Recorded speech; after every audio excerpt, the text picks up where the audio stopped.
Hello everyone, welcome back to my channel. My name is Aarti Singh and I will teach you English grammar. तो आज का topic start करने से पहले मेरी एक बहुत ही हम्बल रिक्वेस्ट है कि प्लीज़ आप मेरे चैनल को जितना ज़्यादा लाइक शेयर एंड सब्सक्राइब करेंगे ये मेरे लिए मोटिवेशन होगा और मैं और भी अच्छे अच्छे वीडियोस लेकर आपके लिए आऊँगी. So please please please do that. आज का टॉपिक गेस करने के लिए हम कुछ टेक्स्ट पढ़ेंगे, कुछ लाइंस पढ़ेंगे, उसके बाद हम टॉपिक को गेस करेंगे कि क्या टॉपिक है आज का. सो लाइंस चलिए पढ़ते हैं. सीता गाना गा रही है. ये शरारती बच्चे अपना समय नष्ट कर रहे हैं. वे लड़कियां बस की प्रतीक्षा कर रही हैं. क्या हमारे स्कूल के विद्यार्थी मैच नहीं खेल रहे हैं? सुनार सोने के जेवर क्यों नहीं बना रहा है? सुनीता अपनी परीक्षा की तैयारी कर रही है. कल सुबह वह दिल्ली जा रहा है. तो यहाँ पे आप देख सकते हैं गा रही है, कर रहे हैं, कर रही है, रहे हैं, रहा है, रही है.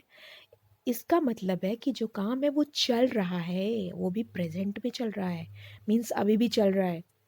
अब हम पढ़ते हैं इंग्लिश कॉन्वर्सेशन एक मदर और उसके बेटे के बीच में. Hey mom, I am swimming. Yes, you were swimming. Mom, are you watching me? Yes honey, of course I am watching you. तो यहाँ पे एक मदर और उनका बेटा आपस में बात कर रहे हैं. I am swimming, you are swimming, you are watching, I am not watching. तो इसका मीन्स है कि इज एम आर यूज हुआ है और I N G form use हुई है, तो काम चल रहा है प्रेजेंट में. और जब काम प्रेजेंट में चल रहा होता है तो कौन सा टेंस होता है? वो होता है हमारा प्रेजेंट कंटिन्यूअस टेंस. सो आज हम पढ़ेंगे present continuous tense. Let's begin. So present continuous tense को हम प्रेजेंट प्रोग्रेसिव टेंस भी कहते हैं. प्रोग्रेसिव मीन्स कार्य प्रगति पर है, खत्म नहीं हुआ है, चल रहा है, इधर मत आइएगा. Okay. So present progressive tense का हम यूज़ कहाँ करते हैं, कंटिन्यूअस टेंस का हम यूज़ कहाँ करते हैं, वो सिचुएशंस मैंने यहाँ पे पहले बताई हैं. हम तब करते हैं to describe something which is happening at the exact moment of the speech. Means मैं अभी बोल रही हूँ, आई एम स्पीकिंग, मीन्स मेरा जो स्पीकिंग का काम है ख़त्म नहीं हुआ है. Gym is watching television at the moment. Means gym का जो टेलीविजन देखने का काम है वो ख़त्म नहीं हुआ है. जब स्पीकर बता रहा है कि जिम टेलीविजन देख रहा है, उस टाइम भी जिम टेलीविजन ही देख रहा है, उसका काम चल रहा है. Second, to describe an action that is taking place now but not at the exact moment of speech. कोई एक्शन जो चल रहा है लेकिन जिस टाइम बताया जा रहा है मे बी उस टाइम नहीं चल रहा हो, लेकिन आगे भी चल रहा है, उससे पहले भी चल रहा है, बाद में भी चलेगा. John is working in London. Means John तो लंदन में रह ही रहा है, काम कर रहा है वहाँ पे. मे बी जब उसके बारे में बात की जा रही है मे बी उस टाइम पे काम रुका हुआ है, लेकिन बाद में और पहले चल रहा था और चलेगा. तो फिर तब भी हम प्रेजेंट कंटिन्यूअस टेंस का यूज़ करते हैं. जो एक्शन है हमारा चल रहा है, कंटिन्यू है. ओके, प्रेजेंट में कंटिन्यू है. Then only to describe an event plan in the future. और हम कुछ भी फ्यूचर के लिए प्लान करते हैं तो उसके लिए भी हम प्रेजेंट कंटिन्यूअस टेंस का यूज़ करते हैं. I am taking my French class on Tuesday. Means मैं हर ट्यूसडे को अपनी फ्रेंच की क्लास लेती हूँ, मैंने शेड्यूल कर रखी है, प्लान कर रखी है फ्यूचर के लिए. I am going to gym on every Saturday. तो ये मेरा प्लान है. तो जब प्लान कुछ होता है और लगातार होता रहता है हर वीक हर मंथ, तो उसके लिए भी हम प्रेजेंट कंटिन्यूअस टेंस का यूज़ करते हैं. और चौथी सिचुएशन ये है कि जब टेम्परेरी सिचुएशन होती है तब भी आप यूज़ कर सकते हो. जैसे आप थोड़ी देर के लिए किसी के यहाँ रह रहे हो, कुछ दिनों के लिए. I am staying with a friend for few days. So temporary situations को डिस्क्राइब करने के लिए भी आप यूज़ कर सकते हो present continuous tense. Now fifth condition है कि emphasise the frequency of an action. Frequency means बार बार एक्शन रिपीट हो रहा है. कि एक बच्चा है बिना मतलब के रोता रहता है, तो the child is always crying for the no good reason. तो यहाँ एम्फोसाइज करते हैं जब फ्रीक्वेंसी को, तब हम इस टेंस का यूज़ करते हैं. एंड चेंजिंग सिचुएशंस के लिए हम इस टेंस का यूज़ करते हैं. हर health is improving by leaps and bound. कि हेल्थ इंप्रूव कर रही है, सिचुएशन चेंज हो रही है, ठीक है, तब भी हम इसी टेंस का यूज़ करते हैं. अब हमें सीखना है कि हम सेंटेंसेस कैसे फ्रेम करें. That's very important part of the video. Please watch carefully, attentively. हाँ, अब हमें सबसे पहले तो अफर्मेटिव सेंटेंसेस बनाने हैं. अफर्मेटिव सेंटेंसेस बनाने के लिए हमें सब्जेक्ट लेना होगा, देन हमें इज एम आर में से कुछ चूज़ करना होगा, देन वर्ब की आई एन जी फॉर्म लगानी होगी, and then object. That's simple. So subject हमारा है आई और इज एम आर आई के साथ में हम एम को ही यूज़ करते हैं. तो आप देख सकते हो मैंने एम चूज़ कर लिया. एंड आफ्टर दैट मैंने लर्निंग, लर्न चूज़ किया, लर्न में आई एन जी लगाया. learning, then English is the object. I am learning English and sentence is ready. And हमने फिर शी लिया, तो जो शी हमारा सब्जेक्ट है ना, शी के साथ में हम तो लगा नहीं सकते, आर भी नहीं लगा सकते, बिकॉज शी तो हमारा सिंगुलर है। तो शी के साथ में हम इज लगाएंगे, इज, देन कुक में आई एन जी लगाया, and food, cooking food, she is cooking food means खाना बन रहा है, अभी भी बना रही है वो। आई एम राइटिंग सेंटेंसेस, अब यहाँ पे हमने आई को फिर से चूज कर लिया और फिर से हमें आम लाना पड़ा उसके साथ में, क्योंकि और आई और एम प्रेजेंट में बहुत बेस्ट फ्रेंड होते हैं, ठीक है। फिर writing I N G form, उसके बाद सेंटेंसेस। इस तरह से हम प्रेजेंट कंटिन्यूअस के सेंटेंसेस अफर्मेटिव फ्रेम करेंगे। पहले सब्जेक्ट लिखेंगे, उसके बाद में हम हेल्पिंग वर्ब लेंगे। हमारी 3 मेन हेल्पिंग वर्ब है जो हमारे प्रेजेंट कंटिन्यूअस टेंस में यूज होती है, इज, एम, आर।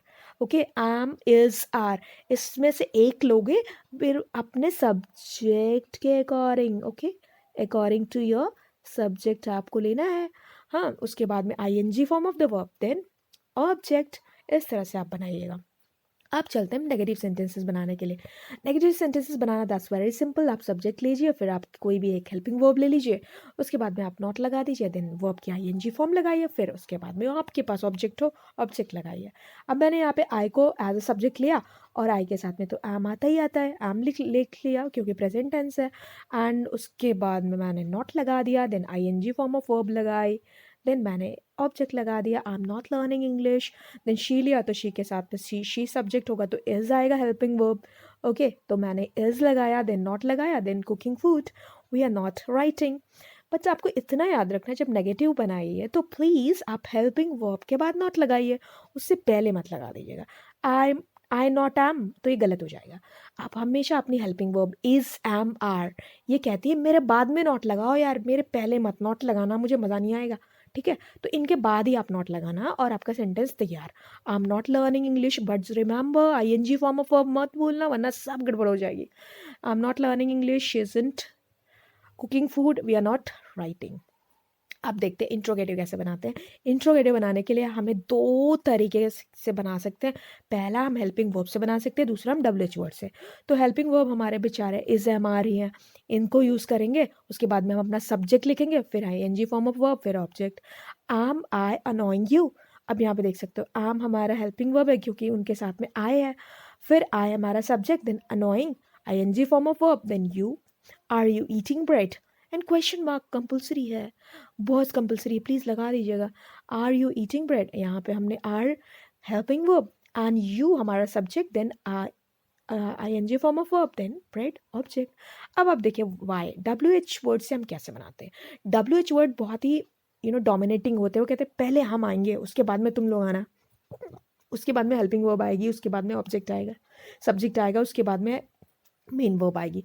तो पहले डब्ल्यू एच वर्ड, फिर हमारा हेल्पिंग वर्ब, फिर सब्जेक्ट प्लस आप उसके बाद में I N G form of verb. अब आप देख सकते हो वाई, देन हमारा helping verb are, then main verb, subject you, then main verb disturbing, then me. Why are you disturbing me? Who is writing that report? Who then is, then writing that report means WH words plus helping verb plus subject plus ING form of verb. ये structure आप याद रखिएगा, हमेशा Y के बाद में helping verb आएगा, उसके बाद में सब्जेक्ट आएगा, उसके बाद में मेन वर्ब आएगा। अब देखते हैं हम कुछ सेंटेंसेस, अब पॉजिटिव, नेगेटिव, देन उनके इंट्रोगेटिव। सो पॉजिटिव में I am starting, then I am not starting, और इसका कॉन्ट्रैक्शन में भी हम ऐसे लिखेंगे I am not starting.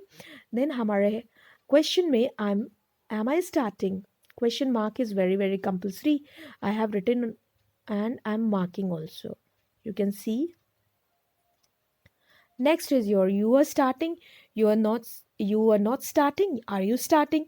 In this way we are going to make them interrogative. Okay, so interrogative हम ऐसे बनाएंगे, हेल्पिंग वर्ब को हम पहले ले लेंगे, फिर हम अपना सब्जेक्ट लेंगे, फिर आईएनजी फॉर्म ऑफ वर्ब। अगर हमारे पास डब्ल्यू एच वर्ड है तो हम डब्ल्यू एच वर्ड को सबसे आगे लिख देंगे, फिर हेल्पिंग वर्ब, देन हमारा subject, then ING form. You are starting, you are not starting, are you starting? तो आई आर नॉट को आंट भी हम बोल सकते हैं।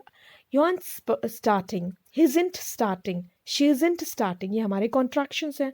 इस तरह से मॉडर्न इंग्लिश में हम बोलते हैं, ठीक है। तो आप देख सकते हो यहाँ पे, और इस तरह से आप बना सकते हो। हमेशा याद रखिए, आप जब पॉजिटिव सेंटेंस बनाओगे तो आपको क्या करना है, आपका subject plus helping verb plus ING form of verb. Okay, negative बनाएंगे subject plus helping verb plus not, then ING form of verb. And question बनाएंगे, देन हम helping verb then subject then ING form. अगर हमारा question WH word से है, then WH word plus helping verb plus हमारा subject then ING form of verb. Okay, so हमेशा याद रखिए नेगेटिव में हम नॉट हेल्पिंग वर्ब के बाद लगाते हैं, ठीक है।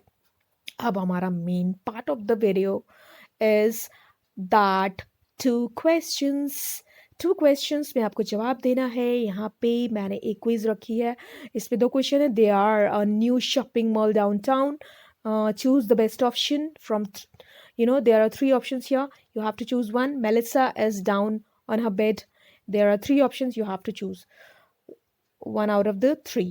So चूज करिए, कमेंट पे लिखिए और मुझे बताइए, बिकॉज इस तरह के क्वेश्चंस कॉम्पिटिटिव एग्जाम्स में भी पूछे जाते सकते हैं। So I hope you like my video, like share and subscribe, and I will come with new video. Thank you so much for watching.